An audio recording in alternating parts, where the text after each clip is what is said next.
Good morning বন্ধুরা, কেমন আছো? আশা করছি ভালো আছো। তো আমরাও ভালো আছি।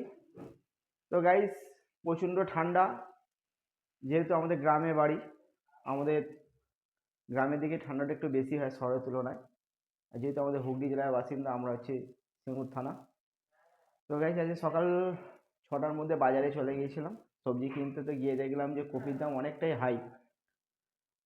30 টাকা 25 টাকার নিচে কপি পাওয়া যাচ্ছে না।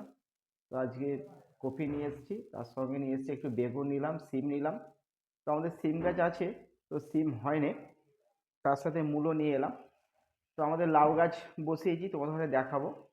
তো চলো যাওয়া যাক।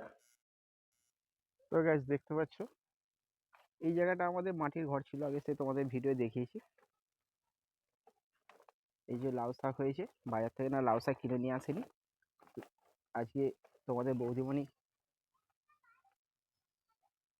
লাউ পালং শাক, মাছের ঝাল আর ফুলকপির তরকারি করবে বলেছে। তো কে কে খেতে চাও অবশ্যই কমেন্ট করবে। তো এই যে লাউ গাছ, আরেকটা দেখাচ্ছি। ওই চালটার মধ্যে ওখানে লাউ আছে, বরবটি গাছ আছে। চলো তোমাদের ওখানে গিয়ে দেখাই। তো গাছ দেখতে পাচ্ছ, এই যে এখানেও লাউ শাক তোলা হয়েছে। এই যে বরবটি কড়াই, এসছে বরবটি গাছ। তো বরবটি হয়েছে, ওই যে দেখতে পাচ্ছ। আর এই পাশটা এই যে বেগুন গাছ লাগানো হয়েছে। বেগুন অনেক হয়েছে। এগুলো ওই খ্যাংরাকুলি বেগুন বলে।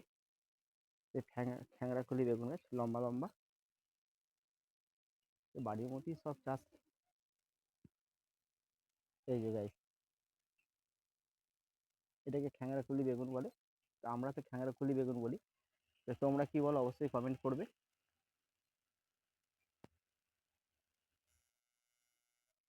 তো গাইস দেখতে পাচ্ছ, তোমাদের বৌদিমণি এখানে রান্না করবে। এই জায়গাটি আগে মাটির ঘর ছিল, তো এখানটা এই পলিথিন চাপিয়ে এইভাবে এখন রান্না করা হচ্ছে। আমাদের গ্রামের বাড়ি, প্রচুর কাঠ, কাঠের অভাব নেই।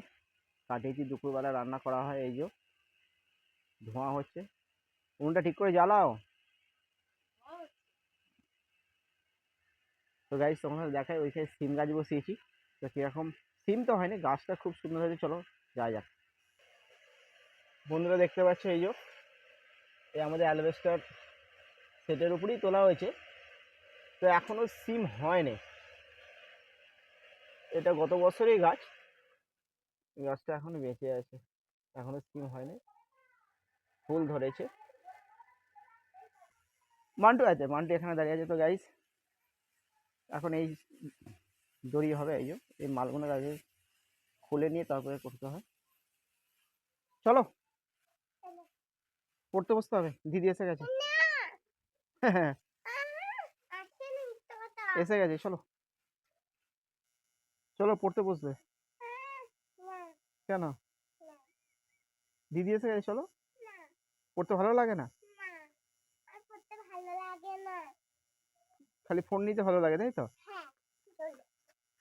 তো গাইস, সব বাচ্চাদের একটাই আবদার, খালি ফোন দাও, পড়তে ভালো লাগে না।